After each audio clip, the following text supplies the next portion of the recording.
Thank you very much. Wow, what a morning so far. So it's been some great speakers, great insight as well. I think I'm going to take a bit of a different tact now and talk more about the UK. And of course, this is a really important market for you.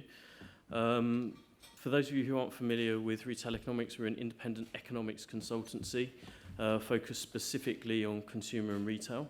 So we work with a number of different retail brands in the UK, and of course, grocery being one of those, one of our major clients there.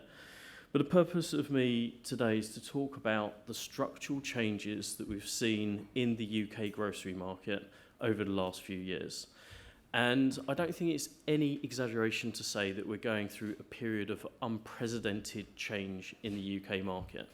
And we've seen technology, shifts in consumer behaviour, fiercer competitor dynamics, and also momentous industry consolidation that's completely torn up the fabric of the UK market, and it's replaced it with something that's evolving at pace. And actually, it's evolving at such pace in context of consumer trends as well, that it's catching many retailers off guard. And they've put strategic transformation as a priority to try to pivot their business models towards something more sustainable. Of course, adding to the complex backdrop has been Brexit and the uncertainty that's caused in terms of the future trading relationship the UK will have with the EU and actually the rest of the world. And it does feel like we're in the midst of this paradigm change within the UK grocery market.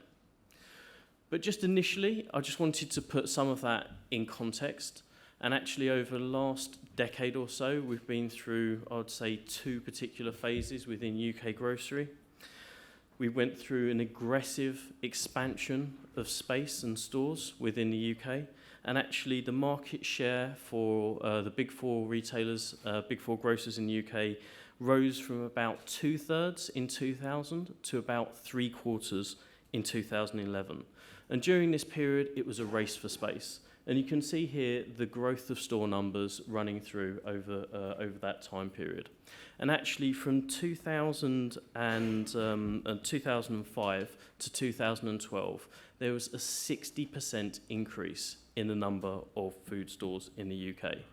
A lot of that expansion was through convenience, and a lot of the expansion was also into big box, out-of-town supermarket stores or mega market stores.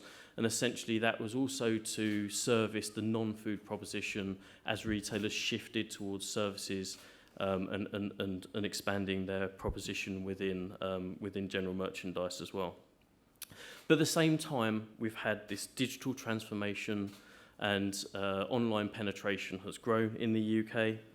We've had more efficient delivery methods, and also click and collect has established itself as one of the fastest growing channels for online market. But as the pace of space grew, we also the industry employed a lot more staff, so the number of staff increased by about 15% over this period as well. And actually, sales growth didn't keep pace. So there's a real erosion in productivity and a real erosion in some of the metrics around sales per square foot. And so we've seen a reversal of many of these trends since around about 2015. And also to put it in context of the household as well. And so it's important to note that pre-financial crisis, households' real disposable incomes were growing by about 3% every year from 96 to about 2007. From 2008 to 2017, real disposable incomes were only growing at about 0.4%. So in many ways, this was a catalyst for households to focus on cheaper alternatives at a time where technology also brought about transparency in price, service, quality, range, and also while the discounters had a firmer foothold in the market and a much, much more powerful and compelling proposition. So a lot of those trends, in terms of the consumer trends, we see as being driven by these 5 factors around the shift in physical, a shift towards digital, discounters, lifestyle, and experience. But essentially, Consumers became more budget conscious. We're all leading busier lifestyles, which propelled shifts in behaviour, especially shifts in behaviour across younger demographics as well. En route shopping as well also grew in popularity. That propelled convenience and also shifted the spend away from traditional supermarkets and towards different channels. So actually, from 2014 to 2017, the proportion of grocery spend that went through traditional supermarkets fell from around 63% to 55%. And as consumers embraced convenience, they embraced online and embraced discounters, it shifted habits as well. We shop more frequently, but average basket transaction values fell as well. So we can see here from 2006, only over a 5-year period, from 2013 to 2018, the number of shopper visits increased by 14.3%, and actually that led to a falling of the average basket value of about 8%. And also notably, because we were shopping more frequently, it also led to less food waste as well across households. So actually over this period of time, DEFRA estimate that food waste actually fell by about 12%. The convenience sector and online are the channels that people are embracing.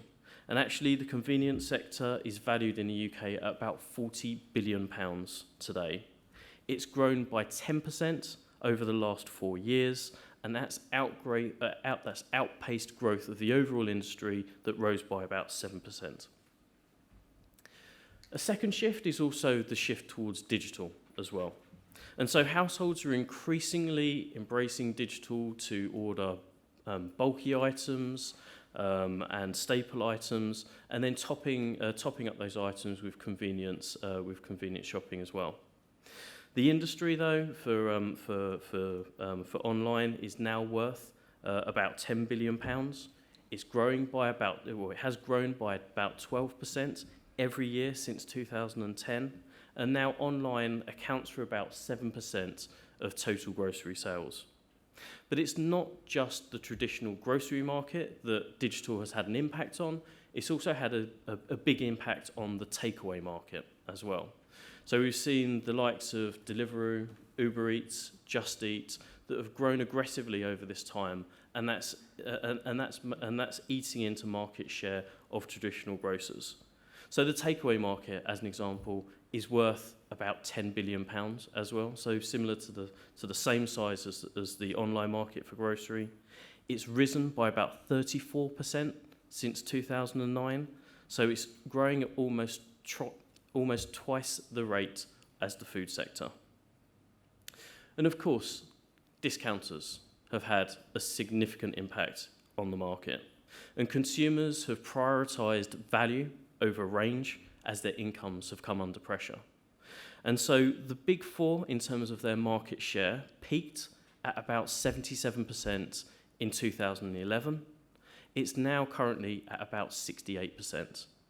And over that time, the market share of Aldi and Lidl has doubled, and they've been more competitive on prices along that time period as well. So how have retailers reacted?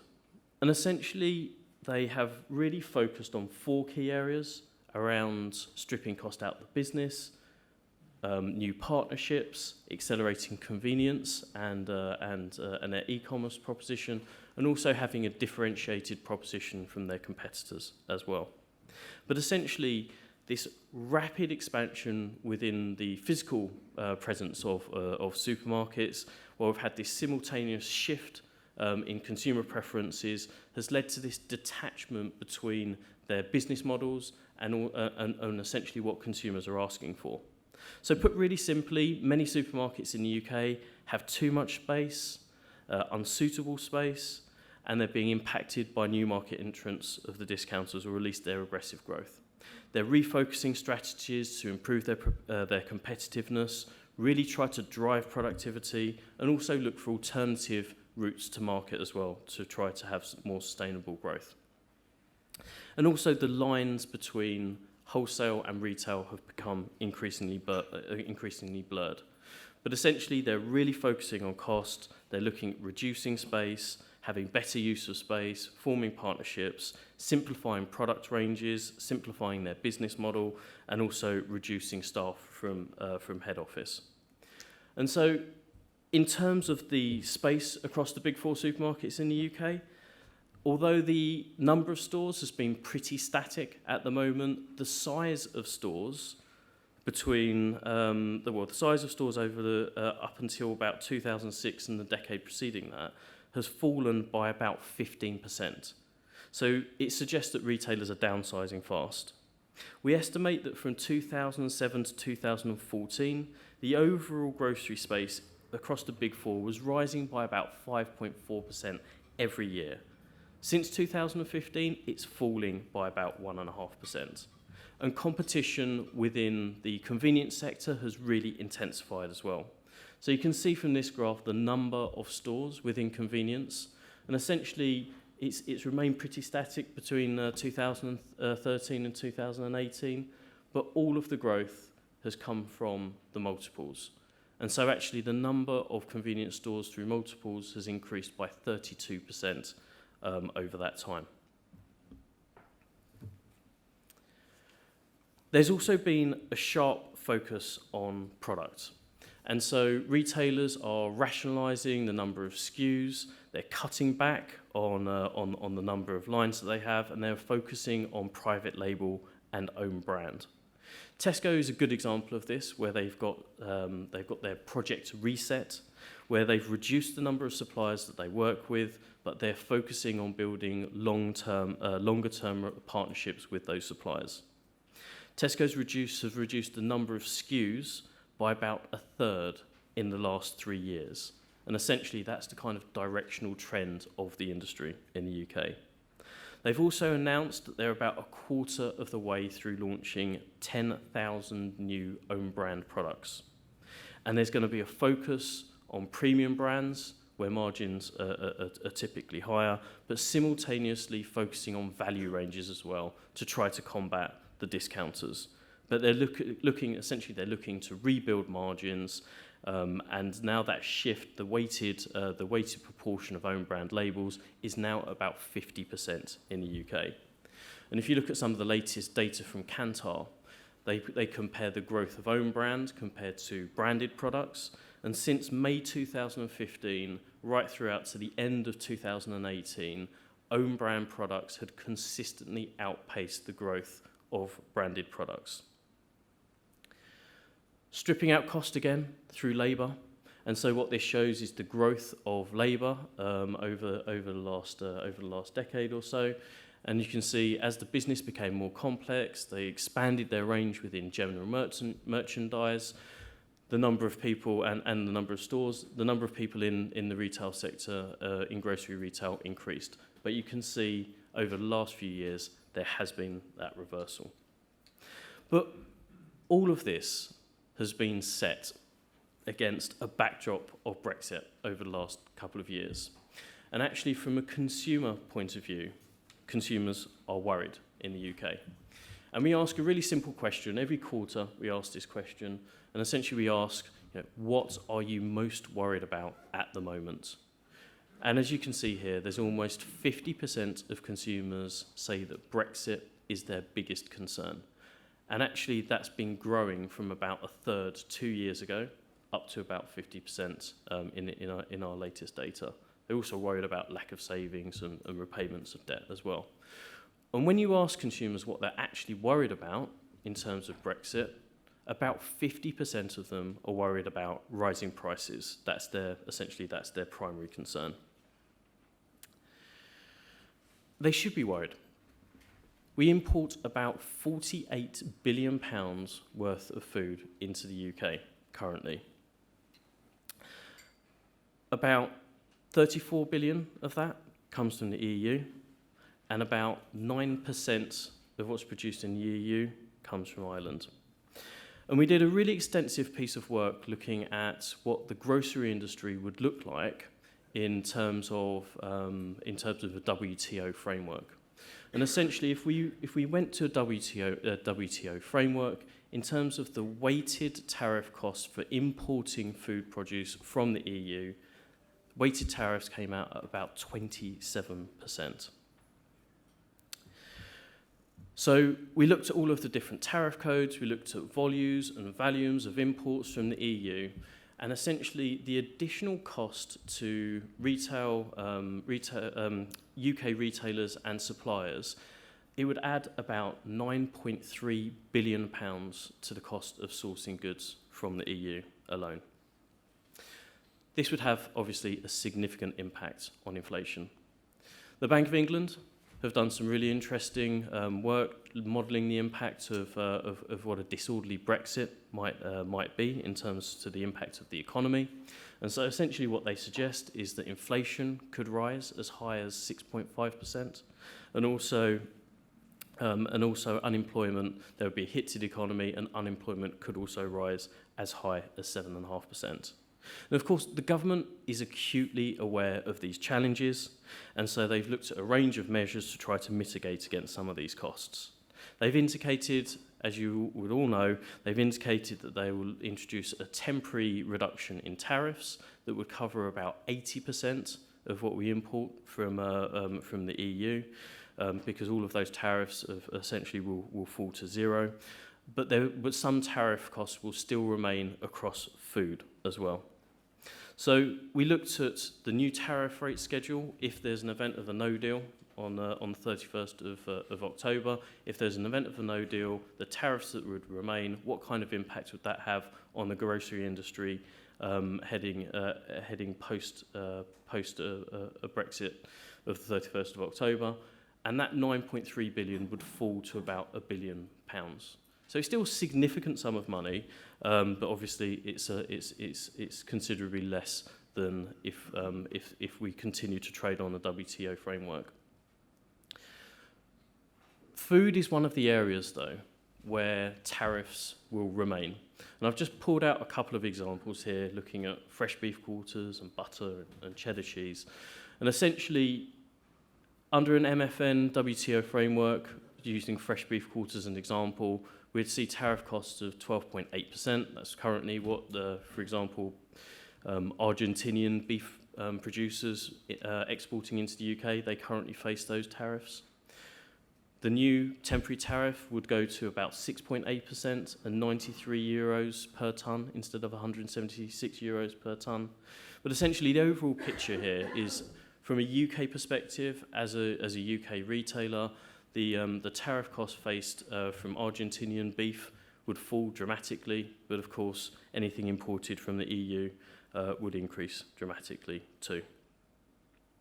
So essentially, we're urging retailers in the UK to focus on these temporary tariff reductions that could potentially emerge over the course of the year. The competitive dynamics in the market will change significantly. So currently, as I said, Argentinian beef is facing those higher tariffs. Under this new schedule, it would reduce dramatically. So EU producers will face a different competitive set. But overall, it will make importing into the UK much more competitive. So, are retailers ready? We conducted a survey that covered about £100 billion of worth of sales in the UK, so it's a big sample of retailers. About a third said that they had done little to no preparation or felt very underprepared for a no-deal scenario. The caveat here is that it does include non-food retailers as well. And for example, if you're a health and beauty, retailer, there's not really a significant impact in terms of tariff costs to your business. But if you're a clothing retailer and food retailer, there's obviously a significant cost there. But they're not just worried about tariffs as well. And as we've heard a lot about already this morning, a lot of the concern is around supply chain management and ensuring the continuity of supply. So that came out as the biggest concern for UK retailers. But we're also worried about labour costs. Okay. Anecdotally, I've spoken to a number of my clients one of them operating in the Midlands that have about 50% of their warehouse staff is EU nationals. About 50% of them have already left the UK because of obviously the potential of Brexit. So there's a significant squeeze on labour for some parts of the UK market, and of course tariff costs do play a significant role as well. Right, so if I was forced to look into my crystal ball, then I think for UK retailers overall, there's a few themes here in terms of the clients that I speak to. Most of them, well, I'd say most large retailers with significant and complex supply chains have already done the homework. They have they've planned and prepared for the worst case scenario, essentially hoping for the best, but done that preparation. And what happens and unfolds over the next few months is essentially out of their control. But a lot of them are ready to react.